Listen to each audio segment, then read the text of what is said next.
আসসালামু আলাইকুম।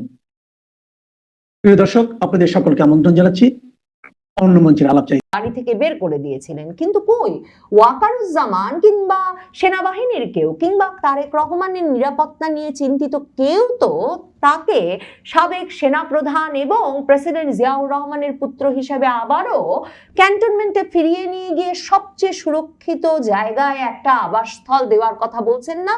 কাজেই তারেক রহমান বোঝেন এখন তিনি গুলশান অ্যাভিনিউয়ে থাকলেন বা কোথায় থাকলেন তাতে কিছু আসে যায় না, যতক্ষণ সেনাবাহিনীর উপর তিনি ভরসা রাখতে পারছেন।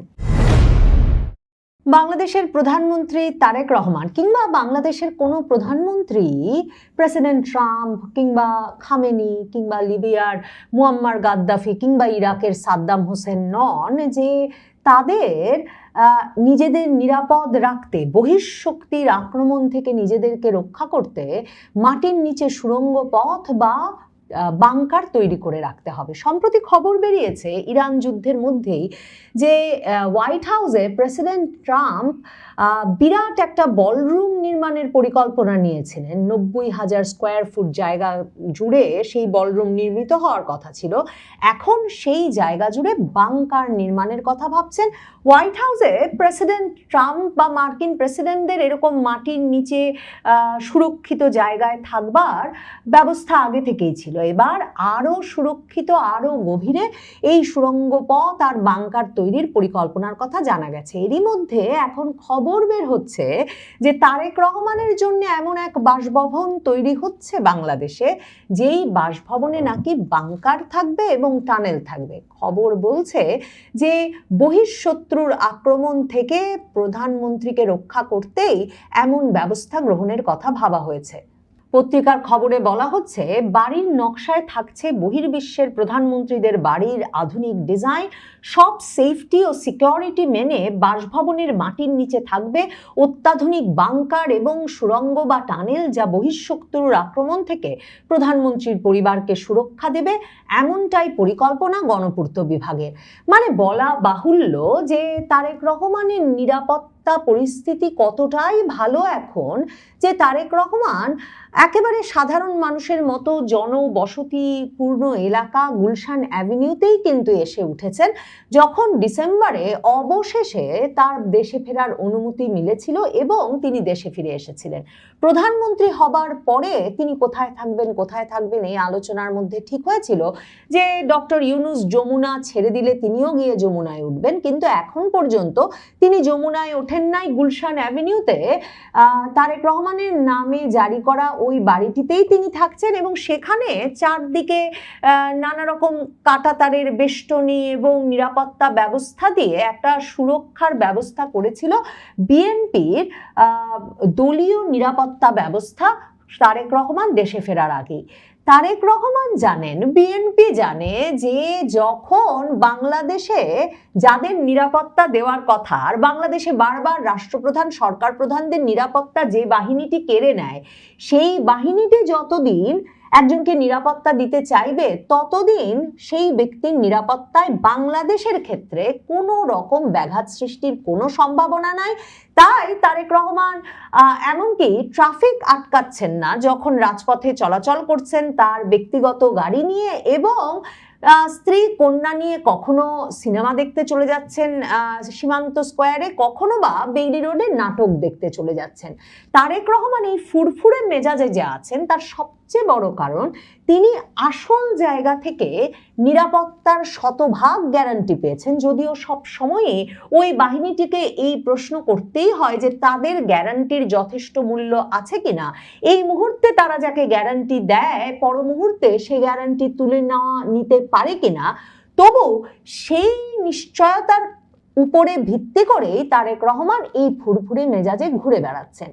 তারেক রহমান জানেন বাংলাদেশের কোনো প্রধানমন্ত্রী প্রেসিডেন্টকে এখন পর্যন্ত বহিঃশত্রুর আক্রমণে বা হুমকির মুখে মৃত্যুবরণ করতে হয় নাই, ক্ষমতাও ছাড়তে হয় নাই। বাংলাদেশে বারবার সে ঘটনা ঘটেছে যখন বাংলাদেশের সেনাবাহিনী, সশস্ত্র বাহিনী কোন সরকারের ওপর থেকে তাদের আস্থা উঠিয়ে নিয়েছে, কিংবা সামরিক অভ্যুত্থান ঘটিয়েছে, কু করেছে, কিংবা সর্বশেষ 2024-এর 5ই আগস্ট যে অভূতপূর্ব ঘটনা ঘটেছে, যে সেনাপ্রধান ওয়াকারুজ্জামান ক্রমাগতভাবে সরকার প্রধানমন্ত্রী শেখ হাসিনাকে গিয়ে বলেছেন, আমার উপর ভরসা রাখুন, আমার উপর ভরসা রাখুন, আমি দেখছি, ঢাকা সুরক্ষিত রাখছি। আর তিনি নির্দেশনা দিয়ে ঢাকায় ঢোকার প্রবেশ মুখ খুলে দিয়ে হাজারে হাজারে লাখে লাখে জনতাকে ঢাকার বিভিন্ন প্রবেশ মুখ দিয়ে গণভবন অভিমুখে ঢোকার ব্যবস্থা করে দিয়েছেন, যাতে গণভবন দখলে নিয়ে প্রধানমন্ত্রীর জীবন সংহার করতে পারে বিক্ষুব্ধ ছাত্র জনতা। এহেন পরিস্থিতিতে বাংকার কিংবা টানেল কোনো প্রধানমন্ত্রীকে রক্ষা করতে পারবে কিনা, সেই প্রশ্নটা সম্ভবত গুরুত্বের সঙ্গে বাংলাদেশের সরকারের এবং বাংলাদেশে যারা প্রধানমন্ত্রীর নিরাপত্তা বিধানের কথা ভাবছেন তাদের করা উচিত। এই যে ওয়াকারুজ্জামানের সর্বশেষ যে ভূমিকা এবং এখনো তিনি যে ভূমিকায় আছেন, সেসব বিবেচনা করলে বরং অন্য প্রশ্ন জাগে। এই যে বাংকার তৈরি হচ্ছে, বারবার শেখ হাসিনা গত কয়েক মাস বা 18 মাস জুড়ে বিভিন্ন সময় তার দলীয় নেতাকর্মীদের সঙ্গে যে সামাজিক যোগাযোগ মাধ্যমে বক্তব্য রেখেছেন, তিনি বারবারই বলেছেন যে আরো রক্তপাত ঘটাতে চান নাই, সেজন্যই এক পর্যায়ে তিনি গণভবন ত্যাগের সিদ্ধান্ত নিয়েছিলেন। এবং বিভিন্ন সূত্র থেকে এখন এই বয়ানটি মোটামুটি পরিষ্কার যে শেখ হাসিনার ব্যক্তিগত নিরাপত্তার জন্য যারা নিয়োজিত ছিল, মানে প্রধানমন্ত্রীর নিরাপত্তা বিধানের দায়িত্ব যে বাহিনীদের হাতে, এসএসএফ, স্পেশাল সিকিউরিটি ফোর্স এবং প্রেসিডেন্টস গার্ড রেজিমেন্ট, তাদের প্রত্যক্ষ উদ্যোগে শেখ হাসিনার ভারত যাওয়ার ব্যবস্থা হয় এবং শেখ হাসিনাকে এক রকমের সেনা প্রধানের অজান্তেই হেলিকপ্টারে উঠিয়ে ভারতে রওনা করানোর ব্যবস্থা হয়। কারণ তখন সেনাপ্রধান ব্যস্ত সেনা সদরে বসে বিভিন্ন রাজনৈতিক দলের নেতৃবৃন্দের সঙ্গে মিলে একটা নতুন সরকার গঠনে, এবং তিনি ব্যস্ত এই নির্দেশনা দিতে যে যাতে ঢাকা অভিমুখে ঢাকার বিভিন্ন প্রান্ত থেকে ছাত্র জনতা ঢুকে গণভবন অভিমুখে ছুটে যেতে পারে। প্রশ্ন জাগে, এই যে প্রধানমন্ত্রীর বাড়িতে বাংকার সৃষ্টির চেষ্টা, সেটা কি পরবর্তী গণ অভ্যুত্থানকে আরো বেশি রক্তক্ষয়ী করে তুলবে কিনা, এবং যখন সেনাবাহিনী সবসময় বাংলাদেশে এসব ঘটনায় একেবারে কেন্দ্রে অবস্থান করে, তখন পরিস্থিতিটা এমন হবে কিনা যে প্রধানমন্ত্রীকে সেই বাংকারে লুকিয়ে, প্রধানমন্ত্রী এবং প্রধানমন্ত্রীর পরিবারকে সেই বাংকারে এক রকমের জিম্মি করে সেনাবাহিনীর দুটো পক্ষ, সেনা নেতৃত্বের দুটো পক্ষ সবচেয়ে ভারী অস্ত্র শস্ত্রে সজ্জিত হয়ে, অত্যাধুনিক অস্ত্র শস্ত্রে সজ্জিত হয়ে এক রকমের যুদ্ধে লিপ্ত হবেন ক্ষমতার নিয়ন্ত্রণ নিতে, এবং তাতে হাজার হাজার সাধারণ জনতার প্রাণ যাবে। এই পুরো পরিস্থিতিটাই কিন্তু ঘটতে পারত গণভবনে 2024-এর 5ই আগস্টেও, যদি পরে শেখ হাসিনা গণভবন ছেড়ে যাওয়ার পর গণভবনের অস্ত্রাগার লুণ্ঠন করে যেই সর্বাধুনিক অস্ত্রশস্ত্র সাধারণ ছাত্র জনতা লুটপাট করে নিয়ে গেছেন, যার অনেক কিছুরই এখনো খোঁজ পাওয়া যায়নি, সেগুলো শেখ হাসিনার নিরাপত্তা বিধানে ব্যবহার করার কথা ভাবতেন তার নিরাপত্তার দায়িত্বে নিয়োজিত বাহিনীগুলো, কিংবা শেখ হাসিনা যদি গণভবন ছাড়তে রাজি না হতেন এবং তাদেরকে যদি ওই অস্ত্র ব্যবহার করতে হতো গণভবন অভিমুখে ছুটে যাওয়া ছাত্র জনতার দিকে। এখন বাংলাদেশের প্রধানমন্ত্রীর পরিবারকে বাংকারে নিয়ে নিরাপত্তা দেওয়া হবে, সেটা শুনলে আসলে সেই যুদ্ধ পরিস্থিতির কথা কল্পনা করে সত্যিকার অর্থেই বড় ধরনের শঙ্কার মধ্যে পড়ে যেতে হয়।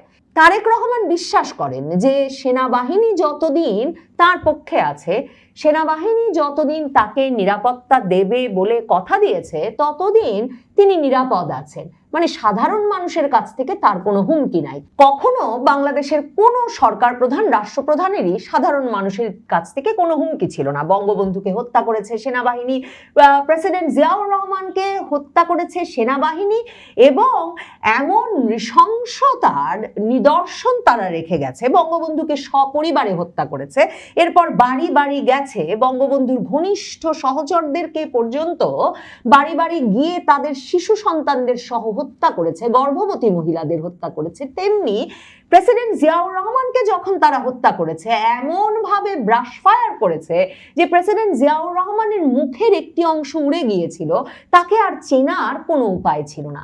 কাজেই তারেক রহমান জানেন ওই নৃশংস পরিস্থিতি একমাত্র বাংলাদেশে সশস্ত্র বাহিনী তৈরি করতে পারে, এবং তিনি প্রত্যাশা করেন যে সেই পরিস্থিতিতে এক হতে পারে মৃত্যুই একমাত্র পথ, এবং সেই ঝুঁকি নিয়েই তিনি দেশে ফিরেছেন এবং ভরসা রাখা ছাড়া তার কোনো উপায় নাই। ভরসাটা তিনি এমন ভাবেই শতভাগ রাখছেন যে ভাবেন তো যে খালেদা জিয়াকে নাকি শেখ হাসিনা ষড়যন্ত্র করে ক্যান্টনমেন্টের নিরাপদ আবাসস্থল থেকে শহীদ মইনুল রোডের বাড়ি থেকে বের করে দিয়েছিলেন, কিন্তু কই ওয়াকারুজ্জামান কিংবা সেনাবাহিনীর কেউ কিংবা তারেক রহমানের নিরাপত্তা নিয়ে চিন্তিত কেউ তো তাকে সাবেক সেনাপ্রধান এবং প্রেসিডেন্ট জিয়াউর রহমানের পুত্র হিসেবে আবারও ক্যান্টনমেন্টে ফিরিয়ে নিয়ে গিয়ে সবচেয়ে সুরক্ষিত জায়গায় একটা আবাসস্থল দেওয়ার কথা বলছেন না। কাজেই তারেক রহমান বোঝেন এখন তিনি গুলশান অ্যাভিনিউয়ে থাকলেন বা কোথায় থাকলেন তাতে কিছু আসে যায় না, যতক্ষণ সেনাবাহিনীর উপর তিনি ভরসা রাখতে পারছেন।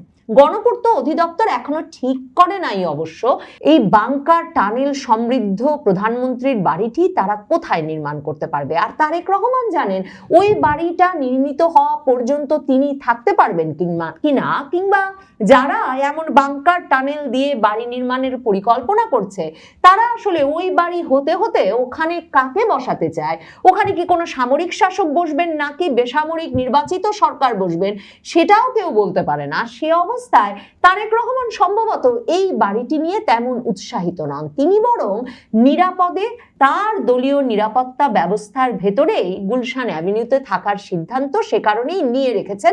কারণ তিনি জানেন এর আগে যেসব সরকার প্রধান রাষ্ট্রপ্রধানদেরকে গিয়ে সরাসরি সেনাবাহিনী হত্যা করেছে তারা সেনাবাহিনীর নিরাপত্তার মধ্যেই ছিল, সরকারি নিরাপত্তার মধ্যেই ছিলেন। প্রেসিডেন্ট হিসেবে বঙ্গবন্ধু তার বাড়ির দিকে ট্যাঙ্ক চলে আসছে, সেনা কর্মকর্তারা তার বাড়িতে বন্দুক তাক করে উঠতে শুরু করেছেন, এই খবর পেয়ে এমনকি তখনকার সেনাপ্রধানকে পর্যন্ত লাল টেলিফোনে ফোন করেছিলেন, কিন্তু সেই সেনাপ্রধানের কাছ থেকে কোনো সাড়া তিনি পান নাই। আর প্রেসিডেন্ট জিয়াউর রহমান ঘুমিয়েছিলেন নিশ্চিন্তে একেবারে সেনা প্রহরায় চট্টগ্রাম সার্কিট হাউসে প্রেসিডেন্ট থাকা অবস্থায় রাজনৈতিক সফরে গিয়ে। কাজেই তারেক রহমান জানেন একেবারে সেনা প্রহরায় থাকা অবস্থাতেও বাংকারে বসেও এই কোনো রকম নিরাপত্তা নিশ্চিত করা সম্ভব হবে না, এর চেয়ে নিজের নিরাপত্তা নিজেই নিশ্চিত করা ভালো। তবে আমার দেশ পত্রিকা যা খবর দিচ্ছে তারেক রহমান নাকি মিন্টো রোড, হেয়ার রোড এই জায়গাগুলোকে পছন্দ করেছেন। সেটা হয়তো একদিক থেকে মন্দ হবে না, কারণ অন্তত তখন ওই যে গণভবনের মতো বিচ্ছিন্ন থেকে কিংবা চট্টগ্রাম সার্কিট হাউসের মতো বিচ্ছিন্ন থেকে কিংবা ধানমন্ডি 32 নম্বরের মতো বিচ্ছিন্ন থেকে একক হত্যার শিকার হওয়া, সুনির্দিষ্ট হত্যার শিকার হওয়ার সম্ভাবনা কমে আসবে। মিন্টো রোড, হেয়ার রোডে সরকারি যত বাসভবন আছে, গুরুত্বপূর্ণ ব্যক্তিবর্গের কিংবা যত দপ্তর আছে, সবগুলোর নিরাপত্তা ব্যবস্থায় ভেঙে পড়তে হবে প্রধানমন্ত্রীকে আক্রমণ করবার জন্যে। তবে 2024-এর 5ই আগস্ট সম্ভবত সে শিক্ষাও দিয়ে গেছেন। ওয়াকারুজ্জামান সেই উদাহরণও সৃষ্টি করেছেন যে শুধুমাত্র তারা যেই ভবন রক্ষা করতে চান সে ভবনই রক্ষিত হতে পারে, আর সব ভবনের নিরাপত্তা ব্যবস্থা একই সাথে একই দিনে ভেঙে পড়তে পারে, সেটা গণভবনই হোক কিংবা সংসদ ভবনই হোক। তবে চাইলে যে নিরাপত্তা ব্যবস্থা অটুট রাখা যায়